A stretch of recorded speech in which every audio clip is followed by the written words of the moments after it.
Welcome to hashtag Ask the Dingo episode number 20. Awesome. Nice one. That was good. Yeah, I like that one. All right. I'm Engelo. I'm your favorite Australian and the one, the only real estate dingo.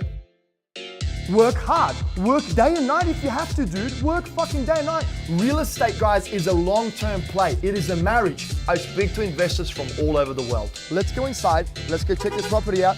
I love you too. Ask the dumbest questions and you will learn and you will become an expert. There is no ifs, ands, or buts about it. Hey guys, Zach here again. Favorite sales guy. Here with the dingo. Favorite sales guy. I'm not his favorite sales guy. You're not my favorite sales guy. I'm turning down investors left and right. I'm losing money. Whose favorite sales guy are you? Their favorite sales guy? My own? I know I'm Matt's favorite sales You're guy. the only one that likes yourself, I think. Matt loves me. See? Look at that. Right, Here for another Ask the Dingo. I think we're on episode 20. Is that what you said at the beginning? I think so. All right, episode 20. This question comes from a new name, John Smith, Interesting. from Albuquerque, New Mexico. Cool, man. Johnny, cheers, mate. There's a lot of desert. Where the deserts miss the rain. Yeah. And All right. I miss you. We miss you, John Smith. Baby.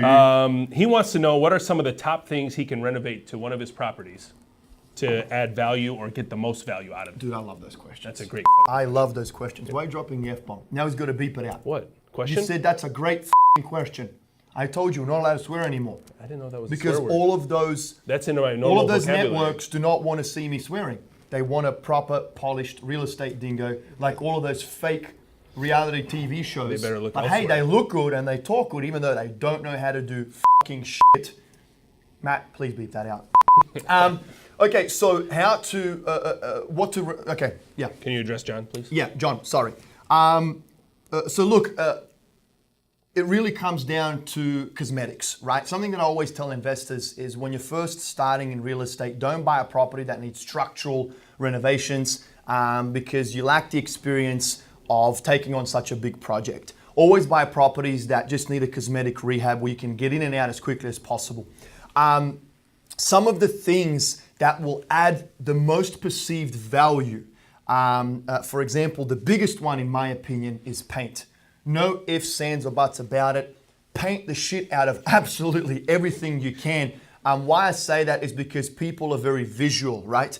You know, a lot of folks want to see a clean, fresh-looking home, and you know that will enable you to get a better price when you're selling it, and that will also enable you to get a better rent return if you're looking to rent it out. It's just human psychology. Everyone judges a book by its cover, so paint is the best way, you know, to add that wow factor to any property. Paint the exterior, paint the interior, paint the kitchen cabinets. Some other tips there would be relaminate the countertop if you don't want to replace the countertop.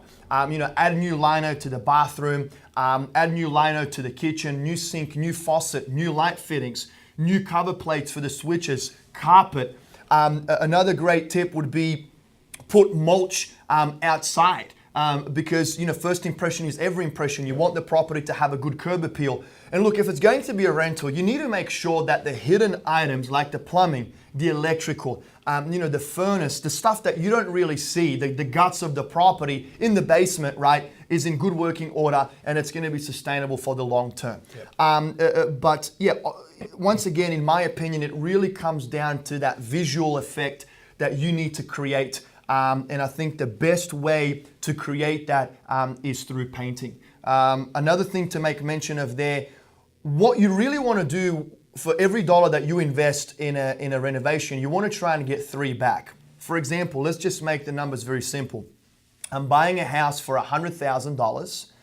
To do all of the painting to it, just as I mentioned to you, it's going to cost me 10 grand, okay? Can I sell that house for $140,000 after I've done the painting? I know it's very basic, it's very simple, but that's the kind of rule of thumb that you need to follow when renovating a property. Now, if you're going to be adding another $10,000 to that property on updating whatever else it is that you're going to be updating, revamping the kitchen, revamping the bathroom, adding stainless steel appliances, will you be able to get $150 or $160 for that property if you're putting in $20,000 in renovations, okay? So that is something that we like to follow at a higher cash flow. That is something that I encourage all of you guys to also implement. At the end of the day, you really want to be making $3 for every dollar that you spend on the renovation. But guys, paint absolutely everything you possibly can. Like you don't understand how many things you can paint. Like you can paint concrete, you can paint the walls, you can paint the kitchen cabinets, you can re-enamel the bathtub, you can paint the front steps, you can paint the deck. I mean, that thick peanut butter type decking paint can go everywhere. Yeah. You know what I mean? There's a lot of things that paint can solve. So I love it. That's it. Well, there you have it, John. There you go. Paint. Shit. If you haven't picked up on the key word. Yeah, did he mention paint? Okay. Well, there you go, guys. There's another episode. That was episode number 20. Nice. You know, as always, check out below, hit the like button, subscribe to the channel. Make sure you comment, leave us some questions, give us a call. Investor app? Yeah, fill out the investor you still app. want investors? We do for a very short time, mate. Okay. Can I still be picky? Yes, you can be picky. Right. I give you full permission to be picky. Yeah, look, I think time's running out. We're almost there? Yeah, we're almost there, mate. 100 investors, we're closing the door. Super excited about that. But hey, www.ohiocashflow.com. Give us a call, send us an email, investor app. That's right. And catch up with Thanks you for your in question, the next John. Ask the Dingo. Have a great day.